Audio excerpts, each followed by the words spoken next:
Growing up in the United States, you hear a lot of the same phrases again and again. America is the most rich country that's ever existed in the history of the world. We're the most powerful country that's ever existed in the history of the world. And these phrases have an almost numbing effect on your brain when you grow up in America. And it doesn't let you grasp the true gravity of how true those statements actually are. Let's start off with just some ballpark stuff here. America is, truthfully, probably the number one GDP in the entire world. In fact, it could be argued that the next three largest GDPs, China, Germany, and Japan combined, doesn't even equal the GDP of America. Do it another way. I mean, you could combine every single European country into one singular country, and our GDP is still higher than that. And there's been a lot of debate over the past couple years about whether China actually has a higher GDP than us. They probably do, and it probably happened a couple of years ago. But there's a different way to look at that. America and China's GDP are pretty similar. In reality, they are very similar. But the difference is, in China, there's over 1 billion people sharing the wealth, and in America, there's only 300 million people sharing the wealth. So the wealth distribution in both of these countries is radically different, even if we do have very similar GDPs. But let's look at it a different way. If the entire world's economy is a big pie that everybody gets to eat out of, if you took out just one country, the United States, 25% of that pie is gone. You can go even further than this. If you added the United States and China together and you took them out, almost 50% of that pie is gone. I mean, really think about this. There's over 200 countries in the world, and just two of those countries make up half of the wealth. It really is mind blowing. And sometimes it helps to kind of shrink it down a little bit because big numbers, again, have kind of a numbing effect. So let's look at it this way. One singular company in the United States, Apple, has a higher net worth than the entire country of France. And I don't even know if Apple is the biggest company in this country right now. It might be Amazon, it might be Tesla. And the fact that multiple US companies have higher GDPs than any European country just gives you a glimpse into the wealth that we're talking about here. It's true. No matter where you lie on the political spectrum, the fact of the matter is there is a ludicrous amount of money in this country right now. I could list off any number of insane facts, like if Texas was its own country, it would be like the 15th largest economy in the world. If California was its own country, it would be like the third largest economy in the world. Any individual US state is probably more lucrative than 99% of the whole countries that exist on this earth. I mean, we're richer than any other historical nation that's ever been, which brings up a really serious question for us Americans is, why does so much of America look so terrible? It's in a way like they are trying to hide this fact from us. The fact that there is so much wealth in this country. I mean, think about it this way. If you go to the UK or you hear anything about the UK and its public transport, public services, and everything like that, the living standards of the average person in the United Kingdom, do you know how much bigger the US economy is to all of the UK? Do you think it's like twice as big or like triple as big as the UK? The United States economy is 10 times the size of the UK economy. So theirs is about 3.7 trillion. Ours is 30. And those are just the hard number statistics.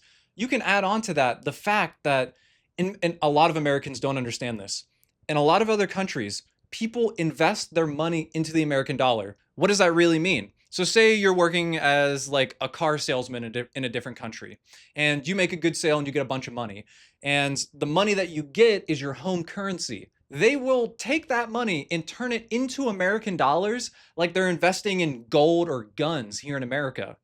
Because the American dollar is seen as extremely stable and has a ton of buying power all over the world. You can look at this in like an abstract way. So like after the war, everybody was talking about we need like a global government or we need some type of global language so there's never a war again. Do you know what happened? The United States invented the global currency. Like if you're doing deals overseas, the exchange rate that you're using to calculate it is based on the American dollar. And like as Americans, if you live in a different country, I just have to tell you, as Americans, we do not know this. We don't have a concept. I mean, I could say things like everybody else says, like, We have 11 nuclear powered aircraft carriers, and the next closest country only has 2. We have more aircraft carriers than the rest of the entire world combined. But sometimes you just need to step back and say, America can destroy the world whenever it wants. At any given moment, we have the ability to end the world.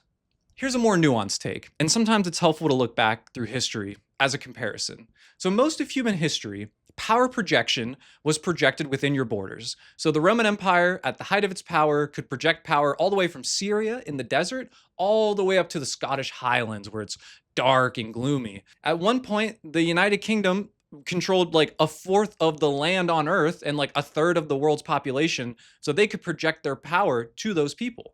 The thing is, America does this a little differently. America projects its power outside of its borders. How far outside of its borders? America has the ability to strike any point on Earth with extreme accuracy within minutes. No matter where you are, anywhere, any point on this Earth's surface, America has the ability to kill you.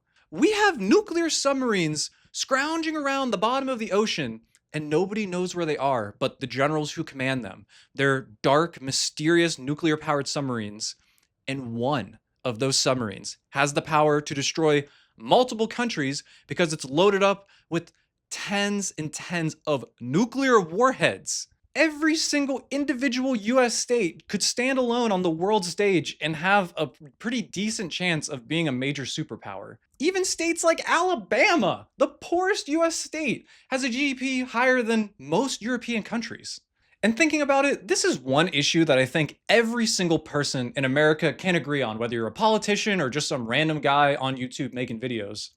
I think everybody is scratching their heads looking at this situation going, where's all the money? Where does all of our money go? Why is the living standard in America so much worse than so many other countries? And don't give me the whole, oh, America's like really big or America has a lot of people. There are way bigger countries. There are countries with way more people, and their standard of living is way higher. And how did America get here in the first place? Well, a lot of it has to do with geography. Number one, we weren't fighting the same resource wars that a lot of European countries were fighting for because of things like getting oil or getting access to coal or rubber or other wartime resources.